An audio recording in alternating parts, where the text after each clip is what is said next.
listeners. Welcome to another episode of Romance Unraveled. This is one of your co hosts, Jacob Bozen, And I'm Abigail, Jacob's one of his best friends, adventure buddies. and the other co host. Yeah, so we had this week some, I guess, scheduling and content issues. So I will once again be telling one of my stories because I have many, like probably all of you know by now. This is a story that will be in my forthcoming book that will probably be released this year. I'm not going to say any more details than that, though, but of course, I'll tell you the story. The chapter title in the book is The Socialist at Olive Garden. And so we're going to keep it the same for this story. So I had met this guy named Ken. I think it was probably in it must have been 2017 or 2018. I think I was probably a freshman in college. And Ken and I believe we matched on Tinder, and he was a little bit on the bigger side of things, which is not a bad thing, but it's typically not what I go for. But he Was was he like big muscular or was he just like big heavy? like heavy. Yeah. Okay. Yeah, but not like bad. It was like he was borderline in between. I don't know if that makes sense if you could visualize that. It was Yeah, kind because of there's like just that. some guys that are just kind of thick. You know what I mean? Yeah, yeah. I wouldn't even say that though. It was more yeah, it doesn't matter. But anyways, Okay. we we were talking on Tinder and he t asked me like to go on a date and everything, and we decided let's go get food. And I said, "Well, what kind of food do you like?" And he said Italian three times to me. Like he said Italian, Italian, Italian. And I'm not a huge fan of Italian because I think it's super easy to make. And if I can make it easy, then why would I go spend $20 for something that I can make for like $5? You know what I mean? Yeah. So with that in mind, I said, okay, well, let's go to the all-encompassing place, Olive Garden for Italian food, and I can get soup and salad for like $10 and have as much as I want. So he was thrilled about this. And so we ended up going to Olive Garden in Salt Lake City, and we pretty much both arrived. Well, actually, I arrived there before he did, and I waited for him in the host area of the restaurant. And he walked in, we got sent right over to our table. We sit down, and we're just chit-chatting about like our day and everything that had happened. And if you have seen the movie Zootopia, Abby, have you seen it? No, but I know I've seen clips. Okay, so I don't know if you've seen this, but I bet you a lot of the listeners probably have. The scene where it's the sloths at the DMV. Have you seen that? Oh, yeah. I know Okay. exactly what you're talking about. Okay, where they are just like it's like they're on drugs because they're like so slow and people are pissed. They So just did a whole Super Bowl commercial on that one, the Mondays. But anyway, sorry. yeah, so just imagine Ken being like one of the sloths at the DMV at Zootopia. Like it was almost like he was high. It was really weird. Like his speech was so slow.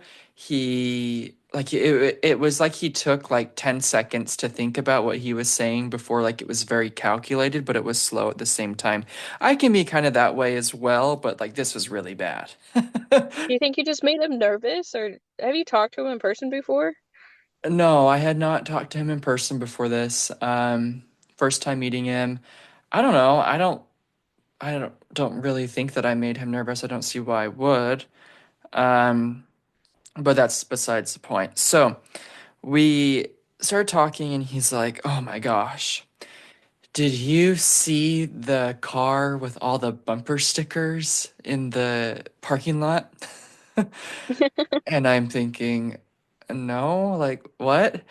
And mind you, my car used to have a lot of bumper stickers when I was in Utah. Okay.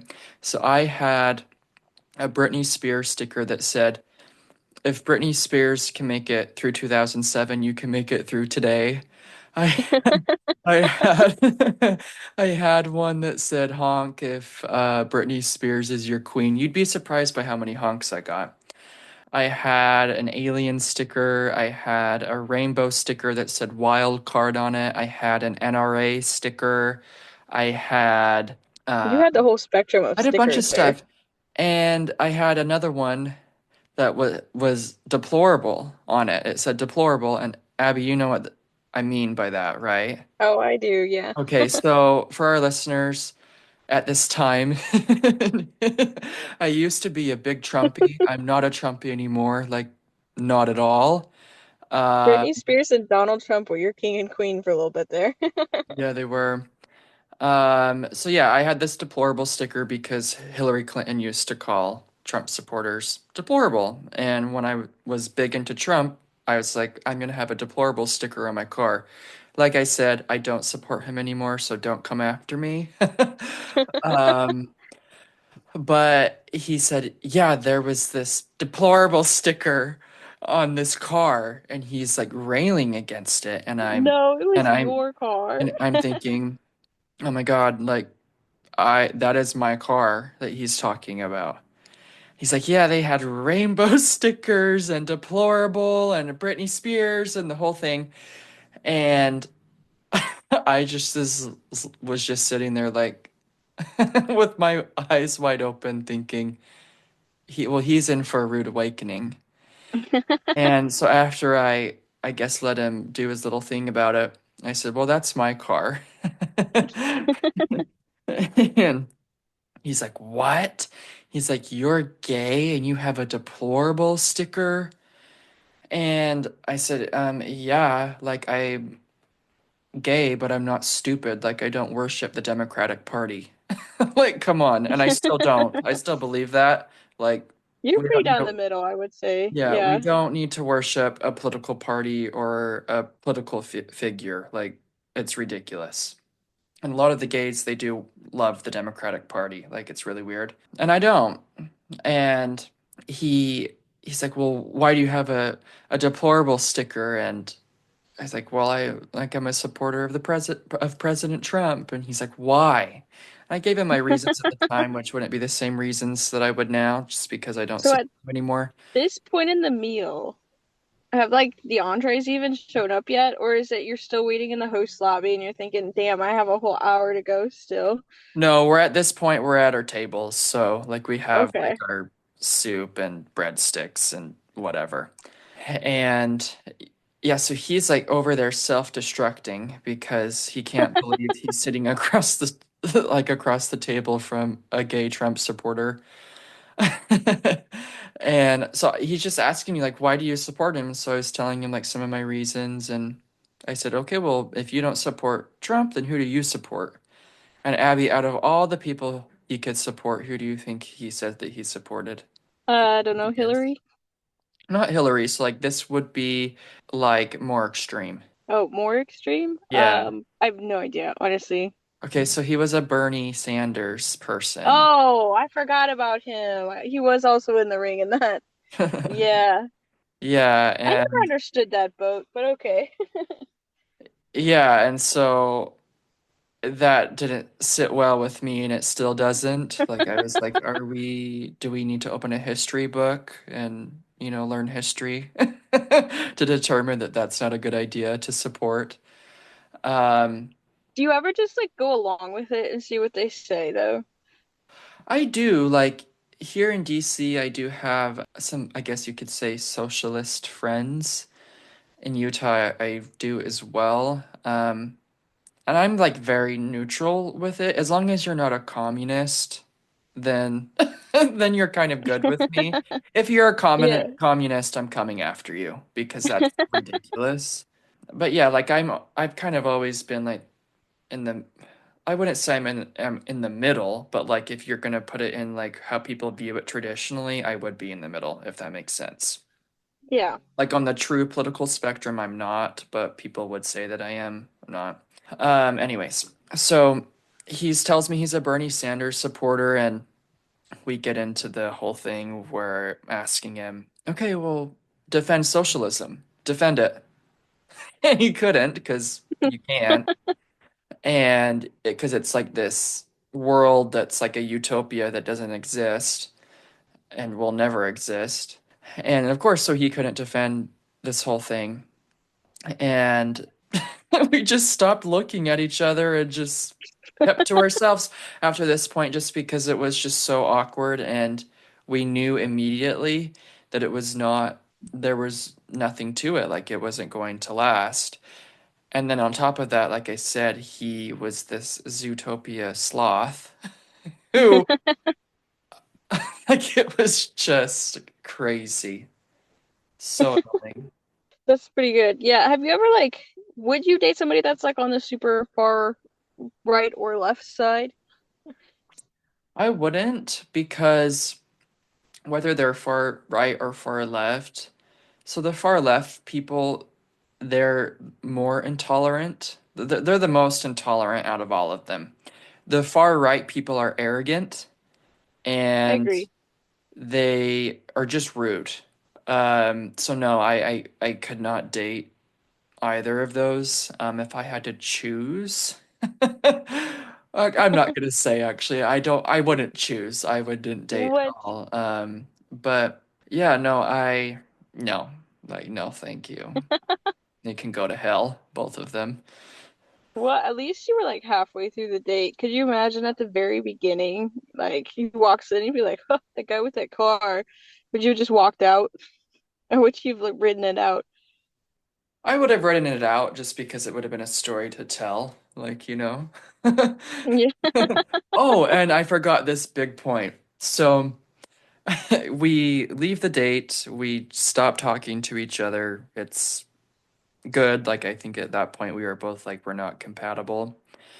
Well, about maybe 2 years later, I was on, I think it was Tinder or Hinge or what one of those, and his new profile popped up on my thing. And you know how like how on Hinge they can have like different sections where like you have like different prompts that you answer to. Do you know what I'm talking about? Have you had Hinge Yeah. before? Okay. Yeah, yeah. And one of his prompts was tell me your worst date story.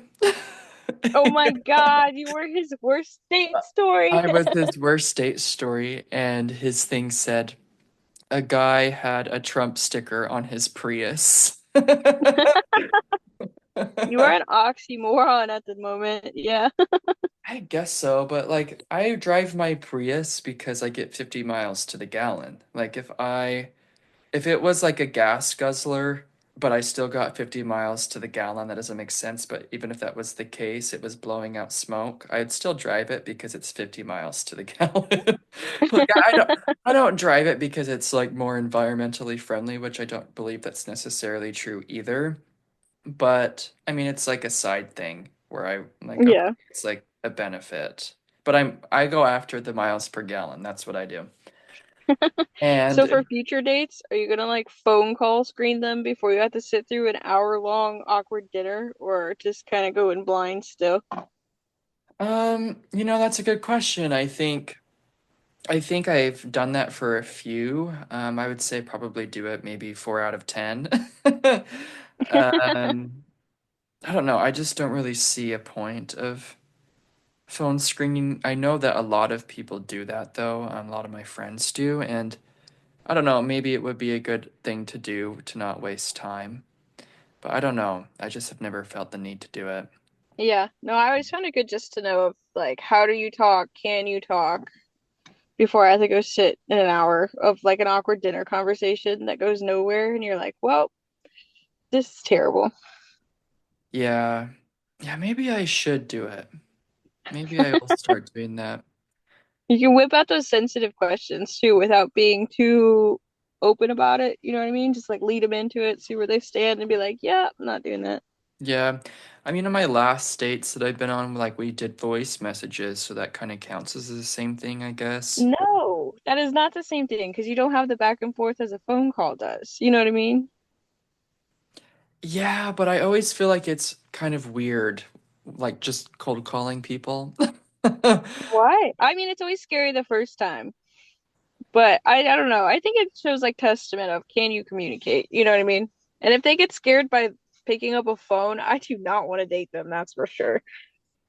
That's true, but I think it just opens up the possibility for like awkward pauses and silences because you don't know each other and you don't know what to talk about. I feel like when you're in person, you can read like body language and that kind of thing. You can't really do that on a phone. Or maybe like the first date of like where are we going? What's going on? Like make the plan and then call it there. You know what I mean? Okay, Because I yeah, feel like you you're can right. glean a lot with like a first like 15 minutes because you would have picked up on the sloth tone instantly. Yeah, yeah, I guess that's true. Did Yeah. you try matching with him again on Hinge? See what No, happened? hell no. No. As soon as I saw that he put me as his worst date because I had a Trump sticker on my Prius, I was like, okay, okay, Zootopia sloth, no thank you. And I wasn't interested anyways, just because for the reasons that I gave. Yeah. No, it I was think I it's just came across him. yeah, I think it's super funny. I have some friends who are like, I would never date a conservative. I just can't do it. I just can't do it at all. But I'm looking for a traditional man, and I just don't find it in these liberal men. And it's like you just don't know what to tell them. You know what I mean? And they just write people off based off of their political beliefs and not based off of like the person in front of them. Like I don't know if I would completely write off somebody if they had a sticker on their car or something like that. But Right. I don't know. I would question a Bernie Sanders sticker though. I would too. I will say though that I have been on more dates than I can count with some Bernie Sanders people because the gays, for whatever reason, gravitate to him. Yeah. I don't understand it. Because if you really look into like the history of things, under socialism and communism, the gays are not liked. Yeah. And so it's like, what are we doing? Well, okay. Well, I think that's where we can end this episode. As always, for our listeners, make sure that you subscribe and save. We are everywhere that you can get a podcast.